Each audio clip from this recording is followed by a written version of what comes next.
Eleanor Whitcombe did not flinch when her husband told the men gathered around the punch table that she had been, in his words, a necessary arrangement, nothing more.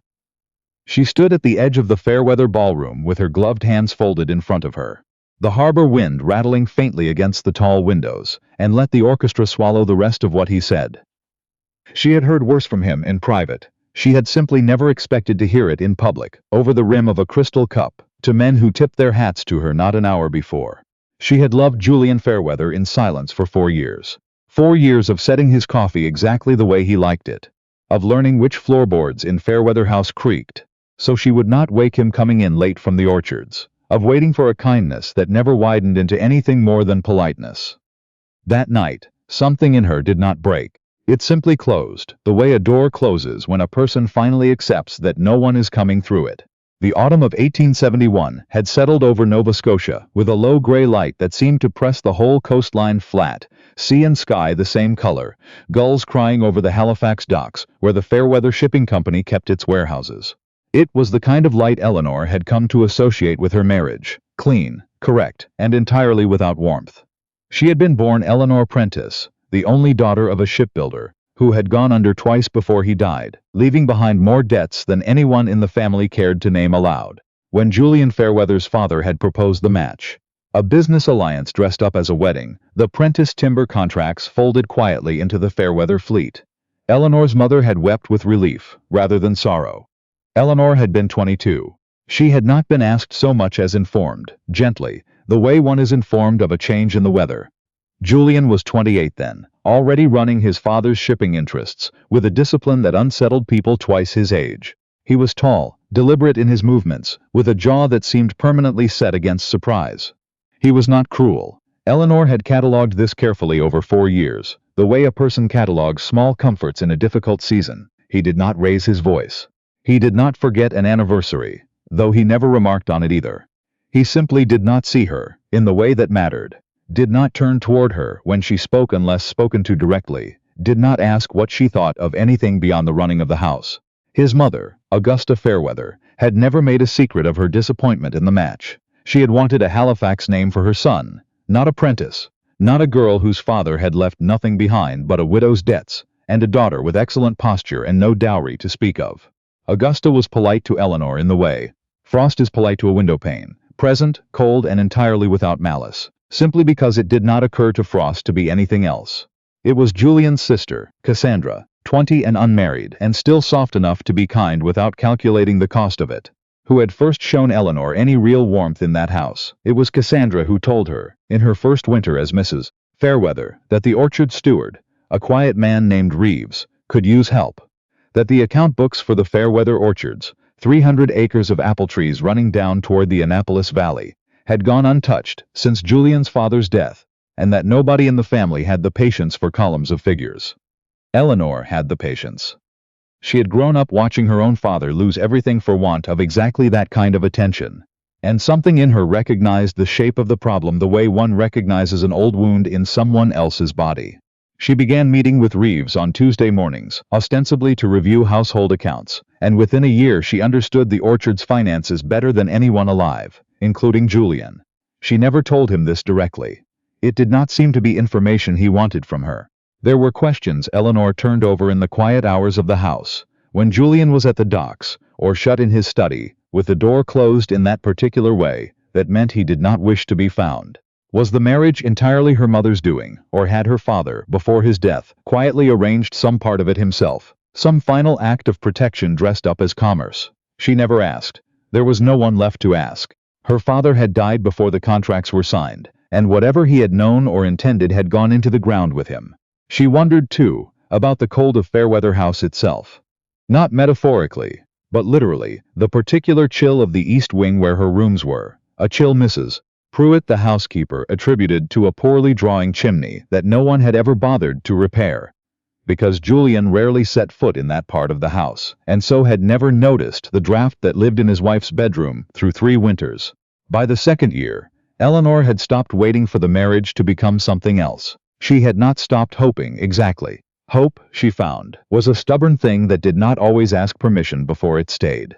But she had stopped organizing her days around the possibility of Julian's attention, and had begun, instead, to organize them around the orchard, around Cassandra's quiet friendship, around the tenant families along the Valley Road, whose children she had started teaching their letters on Sunday afternoons, in the front parlor, over tea that Augusta pointedly did not attend. It was in the spring of the third year that she found the ledger. She had not been looking for it. She had gone into Julian's study to leave a note about a shipment of grafting stock, and the bottom drawer of his desk had stuck halfway open, revealing beneath a stack of shipping manifests a small leather book that was not, she realized as she lifted it out, an account book at all. It was her father's hand. She would have known it anywhere. The particular slant of his W's, the habit he had of underlining figures twice when he meant them seriously. It was not a will, and it was not a letter, not exactly.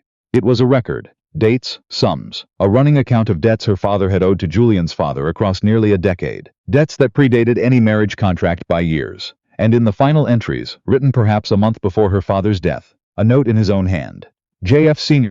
has agreed to see to Eleanor's security, regardless of what becomes of the timber contracts. I have asked nothing else of him. I would not have my daughter married for a debt she did not incur, only protected from one she did not deserve. Eleanor sat on the floor of her husband's study for a long time with the book open on her knees. It did not undo 4 years of silence. It did not explain why Julian, who must surely have found this book among his father's papers, had never once told her that her marriage had begun, on her father's side at least, not as a transaction but as a last act of love. But it changed something in how she understood the ground she stood on. She had spent 3 years believing herself an obligation absorbed into a wealthier family out of pity or convenience.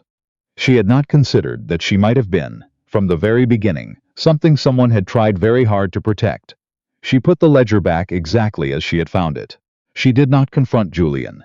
She was not yet certain what she would do with what she now knew, and some old instinct told her that knowledge held quietly was worth more than knowledge spent in anger. It was that same spring that she began, in earnest, to hear the talk about Colette.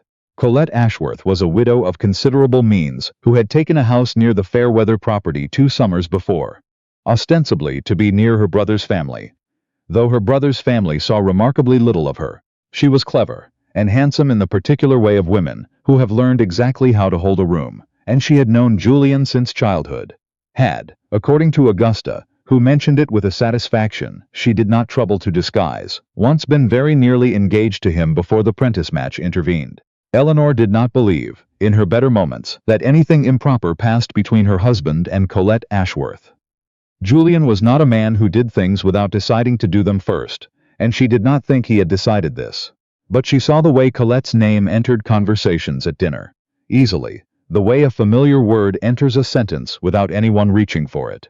She saw Julian's shoulders lose some of their permanent tension when Colette was in a room. She heard, one August evening, riding back from the tenant school along the ridge path above the orchard, her husband's laugh. A real laugh, unguarded, carrying across the field from the direction of the Ashworth house. A sound she had not heard directed at anything in 3 years of marriage. She did not cry.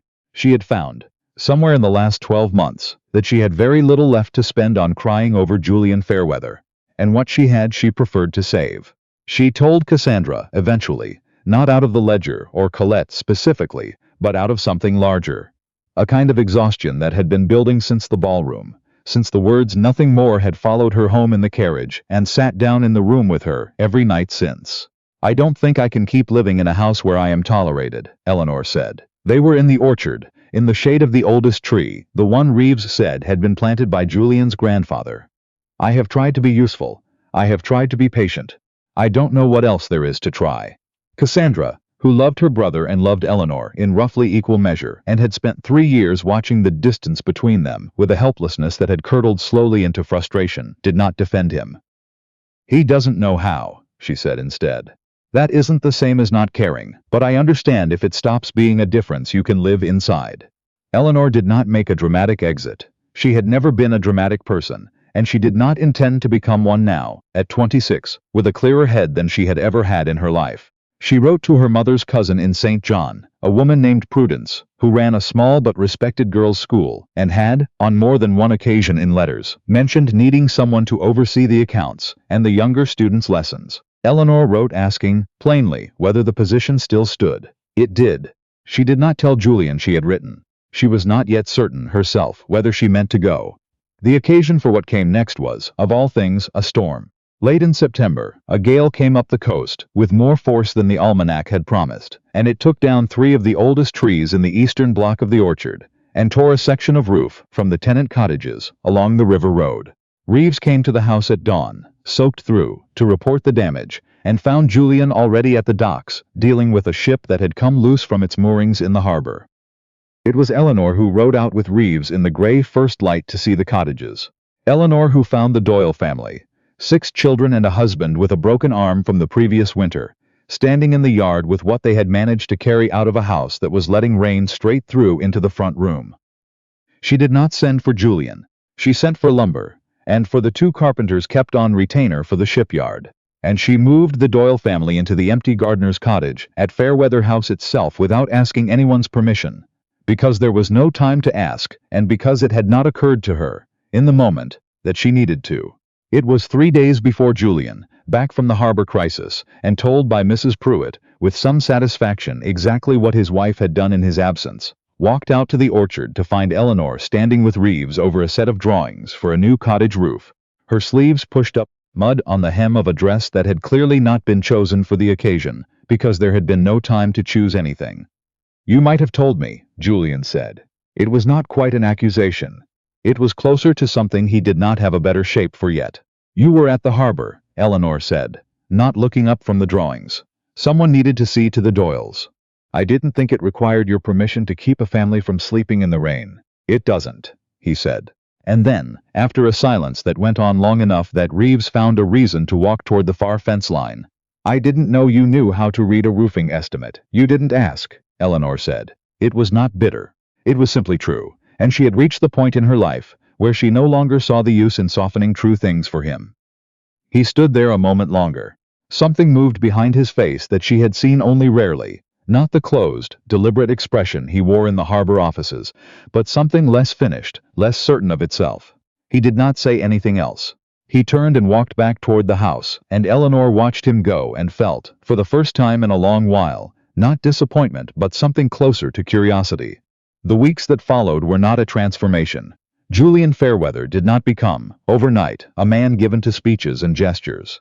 But he began, in small and almost embarrassed increments, to be present in ways he had not been. He asked Reeves for the orchard figures and found, when Reeves handed him a ledger, that the handwriting in the margins, clean, decisive, entirely unfamiliar to him as belonging to his own wife, had been correcting his father's old mistakes for 2 years without his noticing. He came home from the harbor one evening to find Eleanor teaching 3 of the Doyle children their letters at the kitchen table, and did not retreat to his study, as he once would have, but sat down at the far end of the table and, after a silence, asked the youngest Doyle boy to show him what he'd learned. Eleanor did not trust it, not fully, not yet. 4 years teach a person caution, and she had earned hers honestly. But she found that she was no longer packing, in her mind, for St. John. She had not written back to Prudence to say she was staying. She had simply stopped for the moment, needing to leave. It was Augusta who forced the matter into the open, in the way that people who have spent years being certain of their own correctness eventually do. There was a dinner, in November, for the men who sat on the Harbor Commission with Julian, the kind of evening Eleanor had learned to move through as a kind of furniture, present, useful, unremarked upon. Augusta, seated across from her, had had perhaps 1 glass of sherry too many, and when the conversation turned to the storm damage and someone complimented Julian on the swift repair of the tenant cottages, Augusta said, with the particular carelessness of a woman who has never had to measure her words against consequence, "That was entirely Eleanor's doing. Julian was at the harbor." It's rather remarkable what she manages when left to her own devices. One almost forgets she wasn't raised to any of this. It was meant, Eleanor understood immediately, as a compliment wrapped around an old insult, the same insult that had followed her into this family from the beginning. Not raised to any of this, not one of us, tolerated rather than chosen. What she had not expected was Julian's face, at the head of the table, going very still. Not the practiced stillness of the harbor offices, but something sharper. She wasn't raised to it, Julian said, into a silence that had gone suddenly complete, because no one thought to teach her, and she taught herself anyway, in 3 years, better than anyone raised to it in 30. "I'd be careful, Mother, about mistaking that for a deficiency." It was not a long speech. Eleanor would think, afterward, that it could not have taken him more than 15 seconds to say. But it was the first time in 4 years that Julian Fairweather had said anything about her in front of another person that was not simply correct, and the room seemed to understand this as clearly as she did. Augusta did not apologize, not that night. But she was quieter for the rest of the evening, and something in the set of her shoulders suggested a woman recalculating a sum she had believed closed for years. Eleanor did not say anything to Julian about it afterward. She was not certain, yet, what to do with a version of her husband who defended her.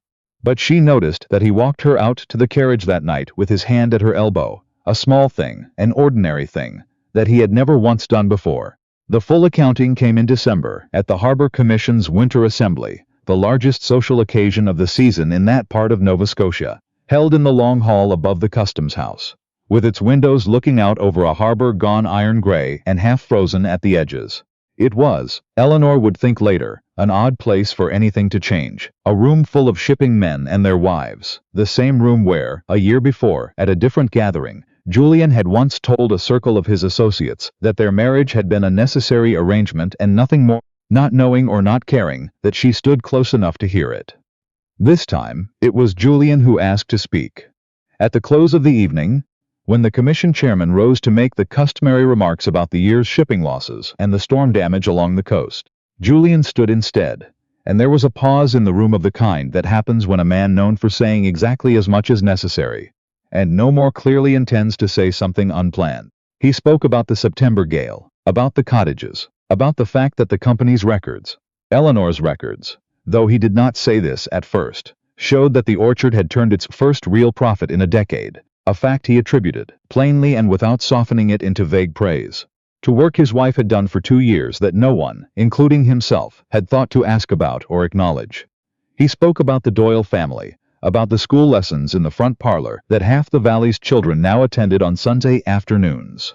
He said, finally, looking not at the room but directly at Eleanor, standing near the same window where she had once stood and let the music swallow another set of words entirely, that he did not know how to say certain things correctly, that he had spent most of his life believing that not saying things was the same as not feeling them, and that he had been wrong, and that he intended, from this point forward, to be a good deal less careful about it. It was not, by the standards of the room, a long speech. It was, for a man who did not say things he was not prepared to say correctly, the longest one he had made in years.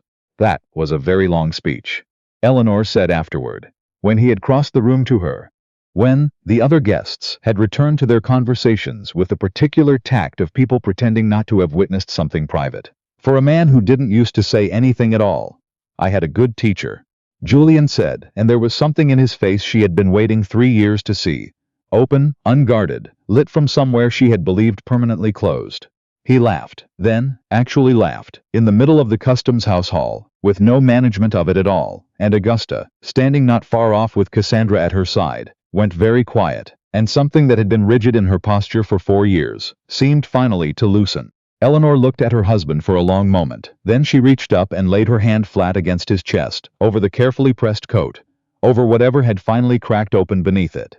"Take me home, Julian," she said, without any edge to it at all. "Yes," he said, and covered her hand with his own. "Let's go home." They left the assembly early. No one remarked on it, or perhaps everyone did, in the particular way small harbor towns always did, over kitchen tables and church pews for weeks afterward. Eleanor found she no longer minded either way. In the carriage, they sat on the same side, and neither of them could have said afterward who had moved first. The road back to Fairweather House ran the same as it always had, past the frozen edges of the harbor and up along the ridge above the orchard, under a sky that had cleared just enough to show a thin scatter of December stars. They did not speak much on the way, but the silence was a different silence than the ones that had filled the same carriage a year before. Not the silence of two people with everything between them and nothing said, but the silence of two people who had finally begun saying it, and knew there would be time now to say the rest. Fairweather House came into view at the top of the drive, lit from inside the way it always was when the staff kept the lamps burning for the family's return, and Eleanor found that it looked different to her than it had that afternoon, though nothing about the building itself had changed. It was not the house she had arrived at 4 years before, given a room and told to be grateful for it. It was not the house whose chimneys no one had thought to repair, or whose ledgers no one had thought to ask her about. It was the orchard she had learned tree by tree the kitchen table where the Doyle children were learning their letters, the study where she had once sat on the floor with her father's handwriting open on her knees and understood, for the first time, that she had not simply been tolerated into this family but protected into it, by a man who was gone, and a man who was only now learning how to say so. She had not waited for Fairweather House to want her. She had built, room by room, season by season, a life inside it that belonged to her regardless of whether anyone noticed, and it was that life, not the speech, not the apology, not even the man beside her with his hand over hers, that she carried through the front door that night, certain of it in a way she had never once been certain of anything Julian Fairweather had given her. The door closed behind them. Somewhere above, one of the Doyle children laughed at something, and the sound carried faintly down the stairs, ordinary and warm, the way sounds carry in a house that has finally become, in every way that mattered, someone's home.